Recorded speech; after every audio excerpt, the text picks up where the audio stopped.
Hello guys, this is Manish Saini and you are watching Sankalp Academy. तो आज हम बात कर रहे हैं यूपी टीजीटी की जो हमने सीरीज चलाई हुई है उसके बारे में। हम यहाँ पर टॉपिक देखने वाले हैं प्राचीन भारत का मौर्य काल का इतिहास। हम यहाँ पर देखने वाले हैं।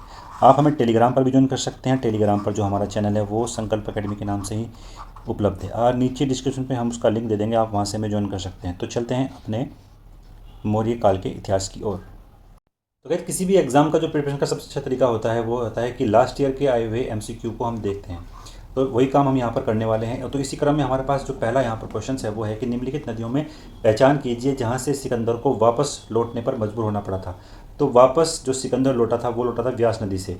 सिकंदर की अगर हम बात करते हैं तो ये मकदू दुनिया का शासक था। मकदू दुनिया का यह शासक था सिकंदर। तो ये लौटा था व्यास नदी से वापस, इसको होना पड़ा था। नेक्स्ट क्वेश्चन चलते हैं। नेक्स्ट क्वेश्चन हमारे पास सूची 1 और सूची 2 में सम्मिलित कीजिए और नीचे दिए गए सही कोड को यहाँ पर आपको पहचान करनी है। तो अगर हम देखते हैं यहाँ पर जो हमें राजधानी दी गई है, उत्तरापथ की जो राजधानी थी वो थी तक्षशिला, जो आज अफगानिस्तान क्षेत्र में स्थित है। दक्षिणापथ की जो राजधानी थी वो थी सुवर्णगिरी। नेक्स्ट हमारे पास मध्य प्रदेश। तो मध्य प्रदेश की जो राजधानी थी वो थी पाटलिपुत्र। नेक्स्ट है कलिंग। तब कलिंग आपका उड़ीसा क्षेत्र को बोलते थे प्राचीन काल में। तो जो इसकी राजधानी थी वो थी तौशाली। तो इस क्रम में अगर देखते हैं तो हमारा जो सही उत्तर होगा वो होगा ए। तो ए हमारा यहाँ पर सही उत्तर है। नेक्स्ट क्वेश्चन चलते हैं। नेक्स्ट क्वेश्चन हमारे पास, कौटिल्य के अर्थशास्त्र के अनुसार स्थानीय एक प्रशासनिक इकाई थी। तो स्थानीय ये प्रशासनिक इकाई थी, तो इसके अंतर्गत जो क्षेत्र था वो था 800 गाँवों का समूह को यहाँ पर मिलाया गया था। तो 800 ग्रामों का समूह को स्थानीय इकाई यहाँ पर बोलते थे। नेक्स्ट क्वेश्चन चलते हैं। नेक्स्ट क्वेश्चन हमारे पास सूची 1 और सूची 2 में यहाँ पर सम्मिलित करना है कि कौन सा यहाँ पर सही होगा। तो अगर हम बात करते हैं इन सूचियों के बारे में, तो आंकड़ा अध्यक्ष जो बोलते थे, हम वो बोलते थे खनिज विभाग के अध्यक्ष को। आंकड़ा अध्यक्ष खनिज विभाग का अध्यक्ष। कुपिया अध्यक्ष बोलते थे वन संपदा अध्यक्ष को। और पण्या अध्यक्ष बोलते थे वाणिज्य विभाग के अध्यक्ष को। और पोतवा अध्यक्ष जो शेष बचा है ये बचा है मापतोल का अध्यक्ष, विभाग का अध्यक्ष जो था मापतोल के विभाग का अध्यक्ष, उसको बोलते थे पोतवा अध्यक्ष। तो इस क्रम में अगर हम देखते हैं जो हमारा सही उत्तर होगा वो होगा डी। डी हमारा सही उत्तर होगा यहाँ पर। नेक्स्ट क्वेश्चन चलते हैं। नेक्स्ट क्वेश्चन हमारे पास, निम्नलिखित में से कौन सा ग्रंथ पीपली वन में स्थित मौर्य नामक गैर राजसी कबीले की बात करता है। तो कबीले की जो बात जो ग्रंथ करता है वो है ए महापरिनिबानसत्तु। महापरिनिबानसत्तु। बुद्ध की मृत्यु के पश्चात मल्लों ने अत्यंत सम्मानपूर्वक उनका अंत्येष्टि की और उनके शरीर धातु के 8 भाग करके प्रत्येक भाग पर स्तूप बनाए। और महापरिनिर्वाण सूत्र में बुद्ध के शरीर के धातु के 8 दावेदारों के नाम मिलते हैं, जिनमें पल्लीवनन के मौर्य नामक गैर राजसी कबीला भी शामिल था। तो सही उत्तर होगा इसका ए। नेक्स्ट क्वेश्चन चलते हैं। नेक्स्ट क्वेश्चन हमारे पास, निम्नलिखित में से कौन सा ग्रंथ तक्षशिला में मौर्यकालीन मंत्रियों कारिंदों के कुशासन के विरुद्ध कुछ ख्यात असंतोष के बारे में बताता है। तो ये जो ग्रंथ है वो है दिव्यवदान। दिव्यवदान ये सब बारे में हमें जानकारी प्रदान करता है। दिव्यवदान अर्थात दिव्य कथाएं। बौद्ध ग्रंथों का, बौद्ध जो कथाएं हैं उनका ये ग्रंथ है। इसकी आदि कथाएं विनय पिटक से और बाकी आदि कथाएं सूत्रालंकार से संग्रहित की गई हैं। इसमें मौर्यकालीन मंत्रियों कारिंदों के कुशासन के विरुद्ध कुछ असंतोष के बारे में बताया गया है। नेक्स्ट क्वेश्चन चलते हैं। नेक्स्ट क्वेश्चन हमारे पास, किस यूनानी इतिहासकार ने सिकंदर के आक्रमण के समय में मैक्सस दुर्ग का जो है विस्तृत वर्णन किया है। तो इसका जो सही उत्तर होगा वो होगा कर्टियस। कर्टियस, यूनानी इतिहासकार कर्टियस ने सिकंदर के आक्रमण के समय मैक्सस दुर्ग का विस्तृत वर्णन किया है। सिकंदर और पोरस के बीच जो युद्ध हुआ था वो हुआ था झेलम नदी के किनारे पर। झेलम नदी के किनारे पर, जिसको प्राचीन काल में विपित्सा भी कहा जाता है। तो इसमें पोरस पराजित हुआ और युद्ध के पश्चात सिकंदर ने 2 नगरों की यहाँ पर स्थापना की है। अगर हम बात करते हैं उन नगरों की बारे में, तो जो पहला नगर था वो था विजयनगर। विजयनगर पहला नगर था। और अगर हम इसकी बात करते हैं, इसको बोलते थे हम निकैया। निकैया इसको बोलते थे, इसका अर्थ है विजयनगर। और दूसरा जो इसने नगर बसाया था, दूसरा नगर बसाया था इसने बुकेफाला। तो बुकेफाला ये इसके घोड़े के नाम पर था, नगर बसाया था बुकेफाला। और जो पहला नगर था वो था विजयनगर, जिसको बोलते हैं निकैया। तो ये जाना हमने सिकंदर के बारे में। नेक्स्ट जो हमारे पास यहाँ पर क्वेश्चन है वो है कि निम्न में से कौन सा स्रोत चंद्रगुप्त मौर्य को क्षत्रिय मानता है। तो क्षत्रिय मानने वाला जो यहाँ पर ग्रंथ है दिव्यवदान। दिव्यवदान एक बौद्ध ग्रंथ है। इसके अतिरिक्त पुराणों के बारे में अगर हम बात करते हैं तो पुराणों में चंद्रगुप्त मौर्य को जो है निम्न जाति का माना गया है। अगर हम बात करते हैं मुद्रा राक्षस की, तो मुद्रा राक्षस में इसको वर्षल कहा गया है। मुद्रा राक्षस में वर्षल या था कुलीन कहा गया है, और जैन ग्रंथों में भी इसको क्षत्रिय माना गया है। तो इस क्रम के आधार पर अगर हम देखते हैं तो हमारा सही उत्तर होगा डी, चंद्रगुप्त को क्षत्रिय माना गया है दिव्यवदान में। नेक्स्ट क्वेश्चन चलते हैं। नेक्स्ट क्वेश्चन हमारे पास, मेगास्थनीज के अनुसार पाटलिपुत्र नगर की एक समिति के द्वारा शासित था, तो इनके सदस्यों की संख्या कितनी थी? तो जो इनके सदस्यों की संख्या हमें मेगास्थनी के अनुसार मिलती है तो वो है 30। सही उत्तर होगा इसका यहाँ पर डी। तो बात करते हैं, मेगास्थनीज के अनुसार पाटलिपुत्र नगर एक समिति के द्वारा जो है चल रहा था, और जिसमें सदस्यों की संख्या यहाँ पर 30 मिलती है, और पाटलिपुत्र के नगर परिषदों की संख्या 5-5 सदस्यों वाली यहाँ पर 6 समितियाँ थी। 6 समितियाँ यहाँ पर थी जिनके 5-5 सदस्य थे। तो कुल मिलाकर यहाँ पर 30 सदस्य हमें दिखाई पड़ते हैं। नेक्स्ट क्वेश्चन चलते हैं। नेक्स्ट क्वेश्चन हमारे पास, मंडल सिद्धांत में जीविज्ञासु के पड़ोसी राज्य को कौटिल्य ने संज्ञा दी थी। तो कौटिल्य जो संज्ञा दी थी वो दी थी यहाँ पर पणिग्रह। बी इसका सही उत्तर होगा यहाँ पर पणिग्रह। मंडल सिद्धांत में विजिष्यु के पड़ोसी राज्य को कौटिल्य ने पणिग्रह की संज्ञा दी। कौटिल्य के अनुसार विजिष्यु राज्य का सीमावर्ती राज्य था, उसका शत्रु था, और शत्रु का शत्रु मित्र होता है। तो मंडल सिद्धांत राज्य में विस्तार से बताया गया है। नेक्स्ट क्वेश्चन चलते हैं। खारवेल ने अधोलिखित में से अपने किस शासनकाल में तनुसुली से अपनी राजधानी तक नहर का निर्माण किया था? तो शासनकाल था वो 5वां। तो 5वां शासनकाल में खारवेल ने यह नहर जो है बनाई थी। तो हाथी गुफा अभिलेख खारवेल ने राज्य का जो इतिहास हमें जानने को मिलता है खारवेल का जो है हाथी गुफा अभिलेख से। इसमें खारवेल के बचपन, शिक्षा, राज्याभिषेक और राजा होने के साथ साथ 13 वर्षों तक के शासन की घटनाओं का अनुसार मिलता है। तो नेक्स्ट क्वेश्चन चलते हैं। नेक्स्ट क्वेश्चन हमारे पास, अधोलिखित में से किस शासक ने मूलतः सुदर्शन झील का निर्माण किया था? तो मूलतः अगर सुदर्शन झील के निर्माण की हम बात करते हैं तो वो की थी पुष्यगुप्त वेश्यु ने। सही उत्तर होगा इसका यहाँ पर सी, सुदर्शन झील का निर्माण किया था पुष्यगुप्त वेश्यु ने। अगर हम बात करते हैं तो शक महाक्षत्र रुद्रदामन के गिरनार अभिलेख से सूचना मिलती है। चंद्रगुप्त मौर्य ने पश्चिम भारत में सौराष्ट्र पर एक प्रदेश जीतकर अपने प्रत्यक्ष शासन के अंतर्गत यह काम किया था। तो इस अभिलेख से यह प्राप्त होता है कि पुष्यगुप्त वेश्य चंद्रगुप्त मौर्य का राज्यपाल था, और उसका जो निर्माण किया था सुदर्शन झील का निर्माण वेश्यगुप्त ने किया था। नेक्स्ट क्वेश्चन चलते हैं। नेक्स्ट क्वेश्चन हमारे पास, मौर्य वंश का प्रथम सम्राट था। तो मौर्य वंश का जो प्रथम सम्राट था वो था चंद्रगुप्त। मौर्य वंश का प्रथम सम्राट था चंद्रगुप्त। चंद्रगुप्त मौर्य की गणना भारत के महानतम शासकों में की जाती है, और ऐतिहासिक सम्राट भी इसको मानता है। एक ऐसा पहला सम्राट था जिसने वृद्ध भारत पर शासन स्थापित किया, और विस्तार ब्रिटिश साम्राज्य से इसका बड़ा था। तो इसकी सीमाएं जो है ईरान से मिलती थी, और उसने ही भारत को सर्वप्रथम राजनीतिक रूप से जो है एक किया था। नेक्स्ट क्वेश्चन चलते हैं। निम्नलिखित में से कौन सा ग्रंथ मौर्य इतिहास पर प्रकाश नहीं डालता है? तो मौर्य इतिहास पर जो प्रकाश नहीं डालता है वो ग्रंथ है देवी चंद्रगुप्तम। देवी चंद्रगुप्तम विशाखा दत्त द्वारा लिखी गई थी। देवी चंद्रगुप्तम विशाखा दत्त द्वारा यहाँ पर लिखी गई थी, और इसमें जो है ये एक नाटक ग्रंथ है। चंद्रगुप्त विक्रमादित्य से पूर्व रामगुप्त का गुप्त शासक के रूप में यहाँ पर वर्णन किया गया है। यह ग्रंथ मौर्य इतिहास पर प्रकाश नहीं डालता है, जबकि विशाखा दत्त कृत मुद्रा राक्षस और कौटिल्य का अर्थशास्त्र और मेगास्थनीज की इंडिका, तो ये जो है मौर्य इतिहास पर एक पर्याप्त प्रकाश डालती हैं। नेक्स्ट क्वेश्चन चलते हैं। नेक्स्ट क्वेश्चन जो हमारे पास है, निम्नलिखित में से कौन सा ग्रंथ मौर्यकालीन इतिहास से संबंधित है? तो मौर्यकालीन इतिहास से जो संबंधित है यहाँ पर उपयुक्त सभी हैं। सही उत्तर होगा इसका डी। तो बौद्ध और जैन ग्रंथों से भी हमें मौर्यकालीन इतिहास की जो है बात मिलती है। अशोक के अभिलेखों से हमें मौर्यकालीन इतिहास के बारे में विस्तृत चर्चा मिलती है। कौटिल्य के अर्थशास्त्र में मौर्यकालीन प्रशासन के बारे में यहाँ पर विस्तार से बात की गई है। तो नेक्स्ट चलते हैं। नेक्स्ट हमारे पास, किस ग्रंथ में चंद्रगुप्त मौर्य के लिए वर्षल शब्द का प्रयोग किया गया है? तो अभी हमने पिछले क्वेश्चन में यहाँ पर डिस्कस किया था। तो वर्षल शब्द का प्रयोग जो किया गया है वो किया गया है मुद्रा राक्षस में। मुद्रा राक्षस में वर्षल शब्द का प्रयोग किया गया है। नेक्स्ट क्वेश्चन चलते हैं। नेक्स्ट क्वेश्चन हमारे पास, चंद्रगुप्त मौर्य की राजधानी थी। तो चंद्रगुप्त मौर्य की जो राजधानी थी वो थी पाटलिपुत्र। सही उत्तर होगा इसका यहाँ पर बी। नेक्स्ट क्वेश्चन चलते हैं। चंद्रगुप्त मौर्य की एक पत्नी सेल्यूकस निकेटर की पुत्री थी, उसका नाम क्या था? तो सेल्यूकस निकेटर की जो पुत्री थी उसका जो नाम था हेलन।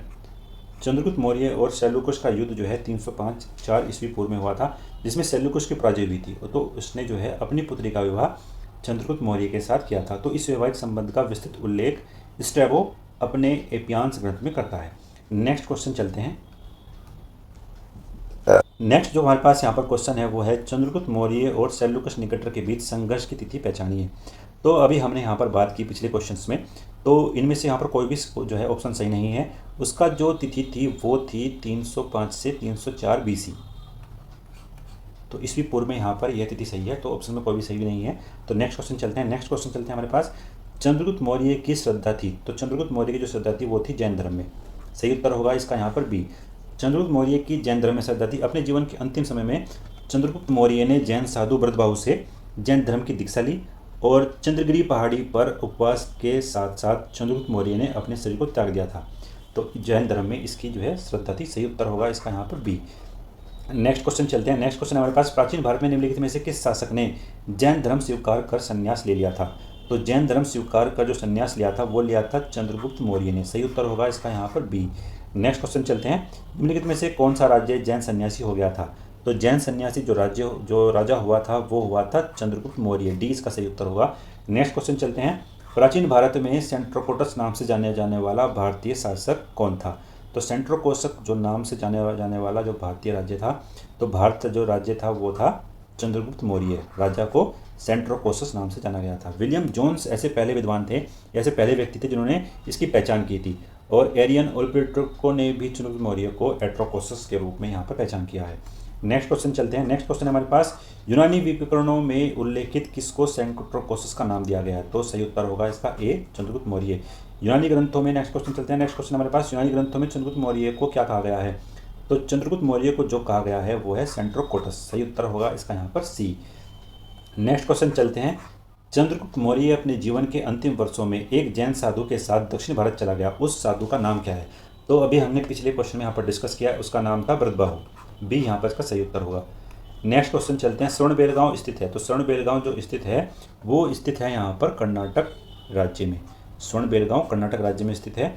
और जैन धर्मबाहु ने धर्म की शिक्षा लेकर स्वर्णबेलगांव में स्थित चंद्रगिरी पहाड़ी पर ही लगभग यहाँ पर उपवास के दौरान अपना शरीर त्याग दिया था चंद्रगुप्त मौर्य ने। नेक्स्ट क्वेश्चन चलते हैं। नेक्स्ट क्वेश्चन हमारे पास, ग्रीक राजाओं द्वारा पाटलिपुत्र में 3 राजदूत भेजे गए थे, तो उसके नाम थे मेगास्थनीज, डायमेकस, और जो तीसरा नाम है वो है डी, यहाँ पर डी डायनोसिस यहाँ पर तीसरा नाम है। यूनानी शासक जो था सेल्यूकस का राजदूत मेगास्थनीज कई वर्षों तक चंद्रगुप्त मौर्य के दरबार में रहा और बिंदुसार के समय में भी पश्चिमी यूनानी राज्यों के साथ इसका जो है संबंध मैत्रीपूर्ण था। सीरिया के शासक एंटियोकस ने डायमेकस और मिस्र देश के शासक टालमिया द्वितीय ने फिलाडेल्फस और डायनोसिस नामक एक राजदूत मौर्य को दरबार में भेजा था। तो सही उत्तर होगा इसका यहाँ पर डी। नेक्स्ट क्वेश्चन चलते हैं। राजदूत डायनोसिस किसके दरबार में आया था? तो अभी हमने देखा ये दरबार में आया था यहाँ पर बिंदुसार के। तो बिंदुसार के दरबार में डायनोसिस मिस्र के शासक टालमी फिलाडेल्फस ने इसको यहाँ पर भेजा था। और सीरिया शासक एंटियोकस प्रथम जो था उसने यहाँ पर डायमेकस को भेजा था। तो यहाँ पर चलते हैं नेक्स्ट क्वेश्चन पे। सीरिया का शासक राजदूत जो था डायमेकस किस मौर्य शासक के दरबार में आया था? तो मौर्य शासक के दरबार में आया था, ये आया था बिंदुसार के दरबार में। तो सही उत्तर होगा इसका यहाँ पर बी। नेक्स्ट क्वेश्चन चलते हैं। नेक्स्ट क्वेश्चन हमारे पास, मौर्य दरबार में मिस्र के शासक डालमी फिलाडेल्फस का दूत कौन था? तो डालमी फिलाडेल्फस का जो दूत था वो था यहाँ पर, जो हमारा सही उत्तर है वो है ए, डायनोसिस का सही उत्तर है। नेक्स्ट क्वेश्चन चलते हैं। नेक्स्ट क्वेश्चन चलते हैं हमारे पास, यूनानी राजदूत मेगास्थनीज किसके दरबार में भारत आया था? तो मेगास्थनीज जो दरबार में आया था वो दरबार में आया था चंद्रगुप्त मौर्य के। और मौर्य के दरबार में यह यहाँ पर 304 ईस्वी पूर्व में आया और लगभग 299 ईस्वी पूर्व के बीच यहाँ पर चंद्रगुप्त मौर्य के दरबार में रहा। और इसने जो है मेगास्थनीज ने जो है इंडिका ग्रंथ की रचना की थी, जिसमें मौर्य प्रशासन, मौर्य इतिहास के बारे में जानकारी मिलती है। नेक्स्ट क्वेश्चन चलते हैं। नेक्स्ट क्वेश्चन हमारे पास यहाँ पर, किसका विदेशी वृत्तांत मौर्य काल की जानकारी देता है? तो यहाँ पर जो इसका सही उत्तर होगा वो होगा मेगास्थनीज। मेगास्थनीज मौर्य काल में आया था और यह इसने जो है इंडिका ग्रंथ की रचना की थी। इंडिका ग्रंथ में मौर्य काल की बारे में जानकारी हमें प्राप्त होती है। नेक्स्ट क्वेश्चन चलते हैं। नेक्स्ट क्वेश्चन हमारे पास, बिंदुसार के शासनकाल में अशोक को जिस अंचल का शासनभार दिया गया था वह था? तो यहाँ पर जो इसका सही उत्तर है वो है ए और बी, यानी तक्षशिला और उज्जैनी का अशोक को यहाँ पर भार दिया गया था बिंदुसार के शासनकाल में। नेक्स्ट क्वेश्चन चलते हैं। अशोक के निम्नलिखित उत्तराधिकारियों में से किसने देवनाप्रिय उपाधि का प्रयोग किया था? तो देवनाप्रिय उपाधि का जो प्रयोग किया था वो किया था दशरथ ने। अशोक के उत्तराधिकारियों में से दशरथ ने विषय में पुरातात्विक प्रमाण भी प्राप्त हुए हैं। तो उसने बिहार प्रांत के गया जिले में स्थित नागार्जुन पहाड़ी पर आजीवक संप्रदायों के साधुओं के निवास के लिए यहाँ पर 3 गुफाओं का जो है निर्माण किया था। नेक्स्ट क्वेश्चन चलते हैं। नेक्स्ट क्वेश्चन जो है हमारे पास यहाँ पर है, अशोक के शिलालेखों को पढ़ने का श्रेय सर्वप्रथम किसको दिया जाता है? तो सर्वप्रथम जो श्रेय दिया जाता है वो दिया जाता है जेम्स प्रिंसेस को। जेम्स प्रिंसेस ने 1837 में अंग्रेज विद्वान थे, अशोक के अभिलेखों को पढ़ा था। अभिलेखों के विद्वान देवनाप्रिय की पहचान सिंघल के राजा तिमसम से कर डाली, लेकिन कालांतर में तथ्य सामने आया कि सिंगल अनुसूची दीपवंश और महावंश में यह उपाधि अशोक के लिए ही प्रयुक्त की गई थी। तो यहाँ पर इसका जो सही उत्तर है वो है सी। नेक्स्ट क्वेश्चन चलते हैं। नेक्स्ट क्वेश्चन हमारे पास, निम्नलिखित में से किस वर्ष में जेम्स प्रिंसेस ने ब्राह्मी लिपि को पढ़ा? तो जो उसका सही उत्तर होगा वो होगा बी, 1837 में इसने जो है जेम्स प्रिंसेस की ने पढ़ा था ब्राह्मी लिपि को। नेक्स्ट क्वेश्चन चलते हैं। अशोक के अभिलेखों को सर्वप्रथम किसने पढ़ा था? तो सर्वप्रथम पढ़ा था यहाँ पर डी, जेम्स प्रिंसेस ने। नेक्स्ट क्वेश्चन चलते हैं। नेक्स्ट क्वेश्चन है, किसने कहा था कि राजाओं को मंत्रियों से परामर्श लेना चाहिए? तो राजाओं को जो है परामर्श लेने के लिए बारे में कहा था, तो वो कहा था कौटिल्य ने। सही उत्तर होगा इसका ए, कौटिल्य ने। कौटिल्य ने राजा को जो है 7 तत्वों में निर्वाहित किया था। इसमें राज्य का जो सप्तम सिद्धांत भी कहा गया है, ये थे राजा, अमात्य, जनपद, दुर्ग, कोष, सेना और मित्र। अमात्य योग्य अधिकारियों का एक समूह था जिसमें राजा के विभिन्न मंत्री और विभागों के अध्यक्षों की नियुक्ति होती थी। तो यहाँ पर जो है सप्तम सिद्धांत को दिया था कौटिल्य ने। तो नेक्स्ट क्वेश्चन चलते हैं। नेक्स्ट क्वेश्चन हमारे पास, मेगास्थनीज द्वारा उल्लेखित आग्रोनोई कौन था? तो जो आग्रोनोई के बारे में यहाँ पर चर्चा की गई है वो है ग्रामीण अधिकारी। ग्रामीण अधिकारी को आग्रोनोई कहा गया है। नेक्स्ट क्वेश्चन चलते हैं। नेक्स्ट क्वेश्चन है, मेगास्थनीज के लेखन में उल्लेखित आग्रोनोई कौन थे? तो यहाँ पर जो आग्रोनोई थे वो थे, यहाँ पर जो सही उत्तर है इसका वो है जिले के अधिकारी। सी इसका सही उत्तर होगा, जिले के अधिकारी को एग्रोनोमोई कहा जाता था। नेक्स्ट क्वेश्चन है, निम्नलिखित में से कालक्रम के अनुसार अंत में कौन था? तो सबसे अंत में जिसका शासन रहा है वो रहा है चंद्रगुप्त विक्रमादित्य का। मौर्य काल की अगर हम बात करते हैं तो उसमें चंद्रगुप्त मौर्य का जो शासनकाल रहा है वो 22 से 298 तक रहा है। अशोक का जो शासनकाल रहा है वो रहा है 259 से यहाँ पर 232 तक। अगर हम बात करते हैं 20वीं पूर्व तक, तो अगर कनिष्क की बात करते हैं तो जो कनिष्क का शासनकाल रहा है वो है 78 ईस्वी से 105वीं ईस्वी तक। ऐसे बात करते हैं हम चंद्रगुप्त विक्रमादित्य के शासनकाल के बारे में, तो जो इसका शासनकाल रहा है वो रहा है 375 से 415 ईस्वी तक। तो सबसे जो है अंत में इसका काल है चंद्रगुप्त विक्रमादित्य का। नेक्स्ट क्वेश्चन चलते हैं। मौर्य प्रशासन में खानों के अध्यक्ष को क्या कहा जाता था? जो खानों के अध्यक्ष को बोलते थे वो बोलते थे अकराध्यक्ष। अकराध्यक्ष खानों के अध्यक्ष को बोलते थे। ऐसी जो लवणाध्यक्ष या छापेखान टकसाल का अध्यक्ष को लवणाध्यक्ष और लोहा अध्यक्ष को धातु विभाग का अध्यक्ष कहा जाता था। और सुन्ना अध्यक्ष को बोलते थे बूचड़ खाने का अध्यक्ष। तो बूचड़ खाने के अध्यक्ष को बोलते थे सुन्ना अध्यक्ष।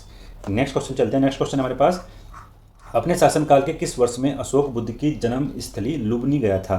तो जो लुबनी गया था वो अपने जो है शासनकाल के 20वें वर्ष में यहाँ पर गया था और लुबनी ग्राम गया था। वहाँ शिला स्तंभ स्थापित भी करवाया था और वहाँ जो बुद्ध का जन्म हुआ था तो वहाँ के जो कर को घटाकर इसने 1/8 कर दिया था। तो लुबनी का जो इसने 20वें वर्ष में जो है अपने चर्चा की थी, तो वहाँ पर जो है कर की दर को घटाकर 1/8 कर दिया था। नेक्स्ट क्वेश्चन चलते हैं। केवल एक ही शिलालेख में जिसमें अशोक ने करारोपण के बारे में बात की है, तो करारोपण के बारे में जो बात की है वो बात की है रुक्मणी देवी स्तंभ लेख के बारे में। इसको जो है यहाँ पर जो अगर हम देखते हैं तो राज्याभिषेक के 20वें वर्ष में लुबनी में गया था, तो वहाँ पर रुक्मणी देवी अभिलेख को स्थापित किया था और बुद्ध की जन्मभूमि के कारण ही लुबनी ग्राम को धार्मिक कर घटाकर इसका 1/8 यहाँ पर कर देता। तो इसकी जानकारी हमें प्राप्त होती है और रुक्मणी देवी स्तंभ लेख से। नेक्स्ट क्वेश्चन चलते हैं। नेक्स्ट क्वेश्चन हमारे पास, निम्नलिखित में से कौन सी लिपि अशोक के अभिलेखों में प्रयुक्त की गई है? तो अशोक के अभिलेखों में जो लिपि प्रयुक्त की गई है वो है ब्राह्मी, खरोष्टी, आर्कमेई और ग्रीक। सही उत्तर होगा इसका यहाँ पर ए। नेक्स्ट क्वेश्चन चलते हैं। नेक्स्ट क्वेश्चन हमारे पास, इंडिका किसकी रचित पुस्तक है? तो इंडिका जो है वो मेगास्थनीज की पुस्तक है। इंडिका का लेखक कौन है? मेगास्थनीज है। नेक्स्ट क्वेश्चन चलते हैं। नेक्स्ट क्वेश्चन हमारे पास, इंडिका नामक यूनानी ग्रंथ का लेखक कौन था? तो इंडिका का जो लेखक ग्रंथ था वो था मेगास्थनीज। नेक्स्ट क्वेश्चन चलते हैं। चंद्रगुप्त मौर्य के दरबार में सेल्यूकस ने एक दूत भेजा था। चंद्रगुप्त मौर्य के दरबार में एक दूत भेजा था, तो उसका नाम क्या था? तो सेल्यूकस ने जो है मेगास्थनीज को भेजा था और इसकी पुस्तक थी इंडिका। नेक्स्ट क्वेश्चन चलते हैं। मेगास्थनीज कौन था? तो मेगास्थनीज एक राजदूत था जो सेल्यूकस ने यहाँ पर भेजा था। नेक्स्ट क्वेश्चन चलते हैं।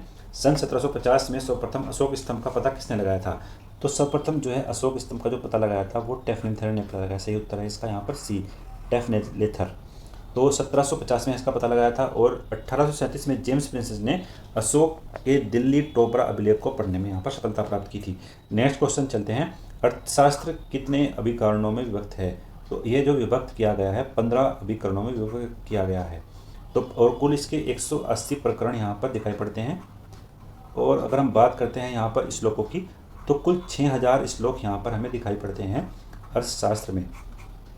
नेक्स्ट क्वेश्चन चलते हैं, अर्थशास्त्र ग्रंथ की विषय वस्तु क्या थी। तो अर्थशास्त्र ग्रंथ की जो विषय वस्तु थी वो थी राज्य एवं शासन नीति ग्रंथ। तो मौर्य काल के जो है राज्य और शासन नीति ग्रंथ के बारे में यहाँ पर चर्चा की गई है अर्थशास्त्र के अंदर।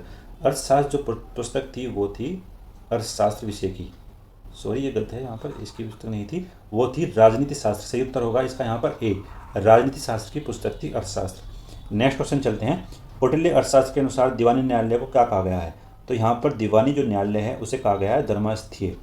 धर्मस्थीय यहाँ पर अगर हम बात करते हैं, इसकी पूरी चर्चा करते हैं, तो अर्थशास्त्र के तीसरे अधिकरण में दीवानी न्यायालय और उसके संगठन एवं कार्यों की विवेचना की गई है। दीवानी न्यायालय को धर्मस्थ न्यायालय और इसके न्यायाधीश को धर्मस्थ या व्यावहारिक भी कहा गया है। नेक्स्ट क्वेश्चन चलते हैं, कौटिल्य के अनुसार कंठ शोधन थी। तो कौटिल्य के अनुसार जो कंठ शोधन थी वो थी फौजदारी न्यायालय।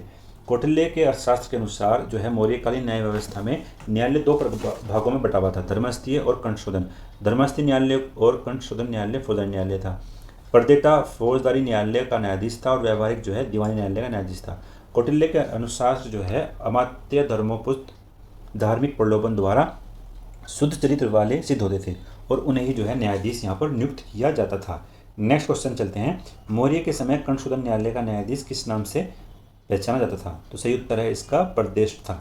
सही उत्तर है प्रतिष्ठा। जो कंठ शोधन न्यायालय था उसका न्यायाधीश प्रतिष्ठा के नाम से इसको पहचानते थे। नेक्स्ट क्वेश्चन चलते हैं, नेक्स्ट क्वेश्चन हमारे पास, मेगास्थनीज अपनी पुस्तक इंडिका में भारतीय समाज को कितने भागों में बांटता है। तो भारतीय समाज को यह बांटता है कुल 7 भागों में। सप्तांग सिद्धांत भी इसको हम बोलते हैं, सप्तांग सिद्धांत अर्थशास्त्र का। तो उसने समाज को जो है 7 भागों में डिवाइड किया था, दार्शनिक, कृषक, पशुपालक, कारीगर, योद्धा, निरीक्षक और मंत्री। तो इसने जो है मेगास्थनीज ने 7 भागों में इसको बांटा था। नेक्स्ट क्वेश्चन चलता है, निम्नलिखित में से किसने दास व्यवस्था नहीं होने के कारण भारतीय समाज की गलती से सराहना की थी।